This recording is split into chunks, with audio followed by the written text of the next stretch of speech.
Tim Penjaringan Pilkada DPD 1 Partai Golkar Sulsel memastikan ada 3 nama calon kepala daerah yang hampir pasti diusung Golkar pada 2020 mendatang. 3 nama ini diakui berpotensi memenangkan Pilkada karena kapasitasnya sebagai calon petahana.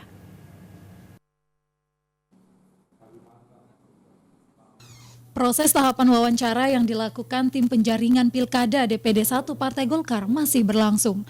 Dari beberapa nama bakal calon yang sudah menjalani tes wawancara, Tim Penjaringan menyebut terdapat 3 nama yang hampir dipastikan akan mengendarai Golkar. Ketua Tim Penjaringan Kadir Halid mengungkapkan ketiga kandidat merupakan kader Golkar dan juga keluarga dari kader Golkar.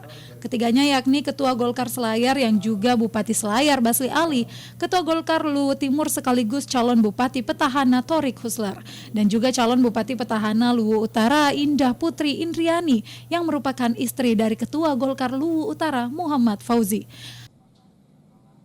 Hasil tim penjaringan ini mungkin baru 3 ya sedikit positif, ya katakanlah Selayar, karena hanya 2 calon dan kita sudah kita punya bupati, kita punya ketua, termasuk di utara, Luwu Timur ya, Luwu Timur, termasuk Luwu Timur Pak Husler kan. Nah, jadi baru 3 yang positif ini mungkin kita akan dukung daripada petahana.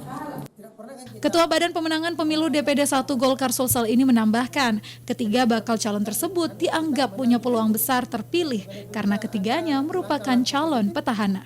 Yahya Aditya, Celebes TV. Bisa saja terjadi.